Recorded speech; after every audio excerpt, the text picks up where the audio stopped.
নমস্কার বন্ধুরা, আমি অনেক দিন পর আবার তোমাদের সঙ্গে গল্প করতে বসেছি। আমার শারীরিক কারণে আর আমার গলার একটু প্রবলেম হয়ে গেছিলো, এই জন্য কিছুদিন যাবৎ আমি এই গল্প করা শোনানো বন্ধ রেখেছিলাম। আমার মেয়ে বললো, মা সবাই আবার তোমার গল্প শোনার জন্য গল্প শুনতে চাইছে বা কমেন্ট করছে, তুমি গল্প শোনাও। তো যাই হোক, আজকে আমি একটা নতুন গল্প বলছি, যেটা আমারই নিজের বোনের সাথে ঘটে যাওয়া একটা করুণ কাহিনী। আজ থেকে 1 বছর 3 মাস আগে আমার বোনের চন্দননগরেই বাড়ি। তো তার ব্যবসা আছে, নিজস্ব দোকান আছে। যাই হোক, সে ব্যবসার দোকানের জিনিস চন্দননগর গঞ্জ বাজারে আনতে যাচ্ছিল। তো আমার বোন সাইকেল চালাতে পারে, সে সাইকেলে করেই যাচ্ছিল। তার বাড়ি 4 মন্দিরতলায়। এবার ওখান থেকে সাইকেলে করে যাচ্ছে। ও আর কিছু রাস্তা আসার পর সাইকেলে করে আসছে, ওর আগে একটা শক গাড়িতে একটা দেহ যাচ্ছে। ও পেছনে পেছনে আস্তে আস্তে চালিয়ে আসছে।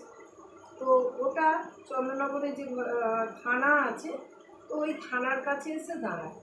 ও যখন আস্তে আস্তে ওই চালিয়ে আসছে, দেখছে ওই সব দেহটার মাথাটা, মানে যাই হোক যেভাবেই ও রেখেছিল, মাথাটা এপাশ ওপাশ হচ্ছে।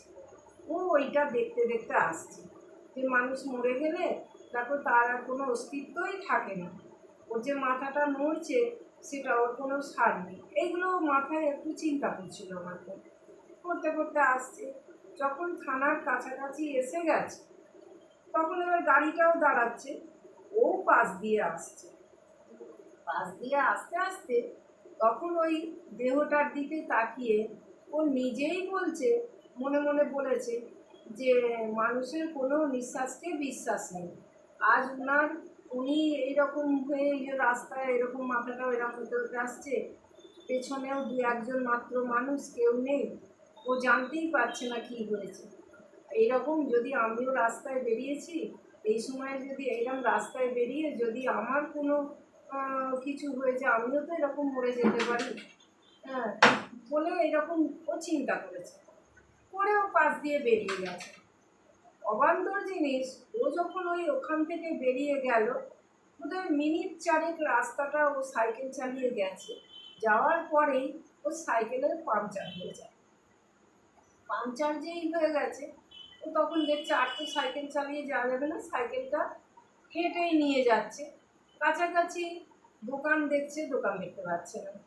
দিয়ে ও সোজা গঞ্জের বাজারে গেছে, ওর যা সব জিনিস কেনাকাটি করেছে। করার পরে এবার তো সাইকেলটাকে ও নিয়ে আসবে। এবার সাইকেলটা যখন নিয়েও আসছে, চন্দননগরে আমাদের বাপের বাড়ি, সেহেতু কোথায় কি আছে না আছে মোটামুটি আমরা জানি।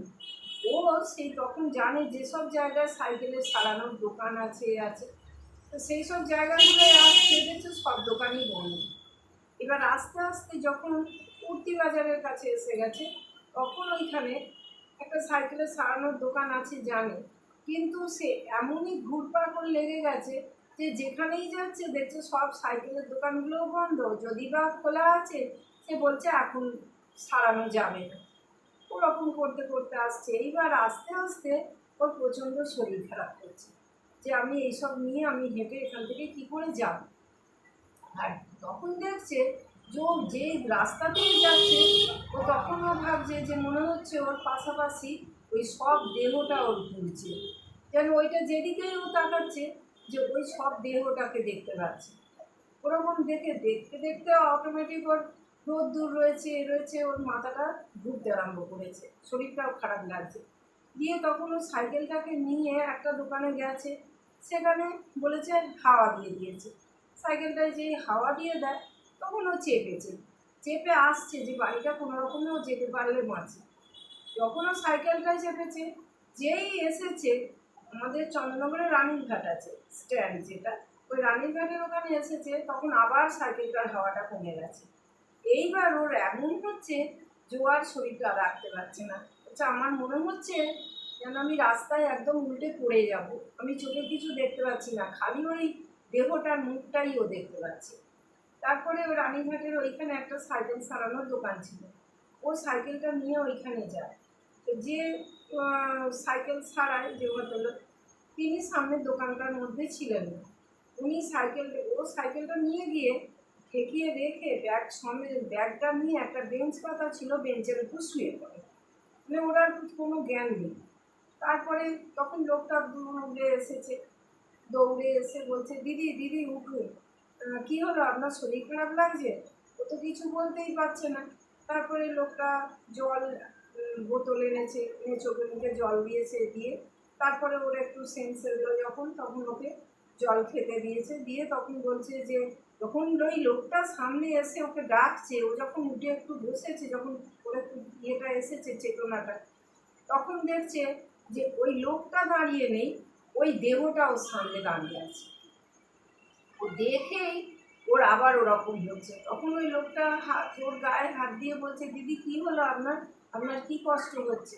তখন ওই লোকটাকে দেখে বলছে কিনা, আমার ভীষণ শরীরটা খারাপ লাগছে, আমি ভীষণ ভেতরে আমার কষ্ট হচ্ছে। বলতে তখন লোকটা বলছে, আপনার কোথায় বাড়ি? ও বাড়ির ঠিকানা দিয়েছে। তখন বলছে, আপনার কাছে ফোন আছে? তো ফোন করেছে। তখন ফোন করার পর আমার ভগ্নিপতিকে ফোন করেছে। তো করার পরে উনি বলেছেন যে ঠিক আছে, আপনার দোকানেই ওনাকে বসিয়ে রাখুন, আমি যাচ্ছি। যথারীতি আমার ভগ্নিপত একটা টোটো নিয়ে এসেছে একবার। এসে তখন ওই রানীরঘাটে এসেছে।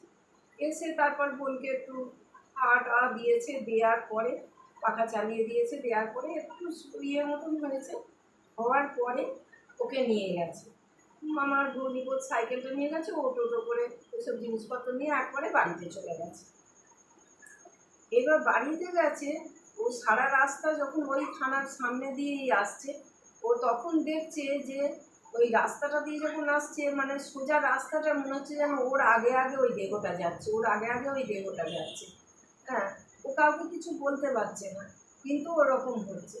তারপর বাড়িতে গেছে, বাড়িতে গিয়ে জিনিসপত্র রেখে ও চান করিয়েছে। আমার মেয়ে গঞ্জি ছিল, বাথরুমে নিয়ে গিয়ে চান করেছে। করার পরে ওকে জিজ্ঞেস করেছে যে এরকম কেন হলো? তখন ও বলেছে যে আমার ওইরকম এইটা যাচ্ছিল, আমি এরকম বলেছিলাম, তারপর থেকেই আমার যেন মনে হচ্ছে চারিদিকে এরকম ঘুরছে। ওদের বাড়িতে যাই হোক দুর্গা পুজো হয়, আমার বোনের বাড়িতে দুর্গা পুজো হয়। এবার বাড়িতে গিয়ে আর ওরকমটা দেখেনি, কিন্তু ওর শরীরে একটা আতঙ্ক ঢুকে গেছে, খুব কষ্ট হচ্ছিল ওর মাথার মধ্যে।